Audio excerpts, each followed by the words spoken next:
When it comes to the evolution of baseball and where we're at in today's game, one thing has become abundantly clear. It is more dangerous than ever to step into the batter's box. Whoa! Oh, gosh, he hit him right in the face.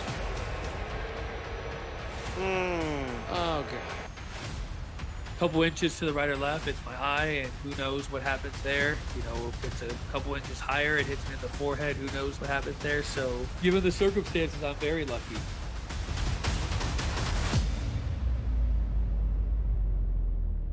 Well, it seems like a pretty weird thing to say after getting hit with a 95-mile-per-hour fastball in the face. But Kevin Pillar, he really was lucky. Now, he ended up with nasal fractures after getting hit with that fastball from Atlanta Braves pitcher Jacob Webb.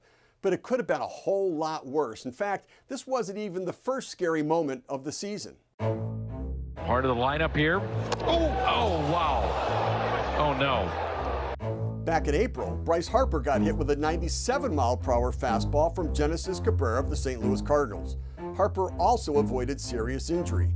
But those two incidents were definitely not blips on the radar. Listen to Harper's teammate Rhys Hoskins, who was mic'd up during this at-bat just last week. God, that happens once a game.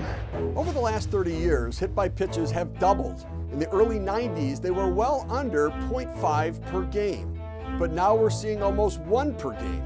Never have we seen anything like the last 4 seasons. And this dates back to 1901. We are in alarming new territory here. I wish I could tell you this was just about off-speed pitches hitting guys in the back and something that we wouldn't have to worry about. It'd be a bruise and the guy could go down to first base. But that's not what we're talking about. I'm really concerned about this. Let me explain to you why. Any discussion about dangers in today's game first has to start with velocity. In the late 90s, when I was GM of the Mets, I remember the average fastball was around 89 miles per hour. Now, look at the increase over the past 10 years. We're nearly up to 94 miles an hour.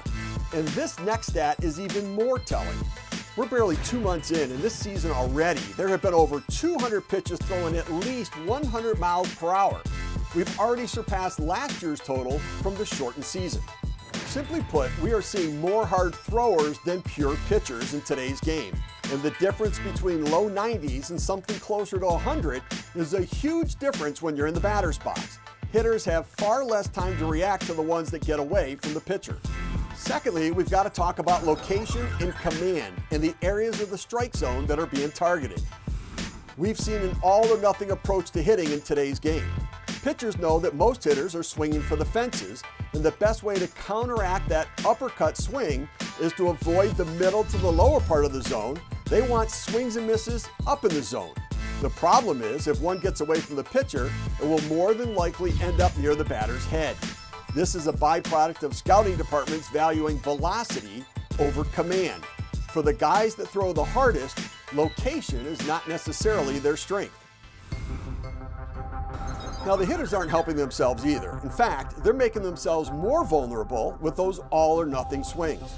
Hitters used to be trained to roll away from an inside pitch to protect their face, hands, and chest.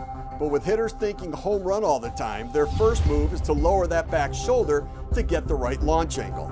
From this position, they can't rotate away to protect themselves to bear the brunt of the inside fastball. When you're thinking home run and setting yourself up to launch the ball, that's a recipe for disaster when all of a sudden the pitch is coming for your head. The last thing to factor in is the hitter's equipment and how it makes them fearless. This is nothing new, but with more armor on the arms for protection, hitters are more likely to stand in there and take their chances. This can give hitters a false sense of security. It's fine if it hits them on their protected elbow, take your base.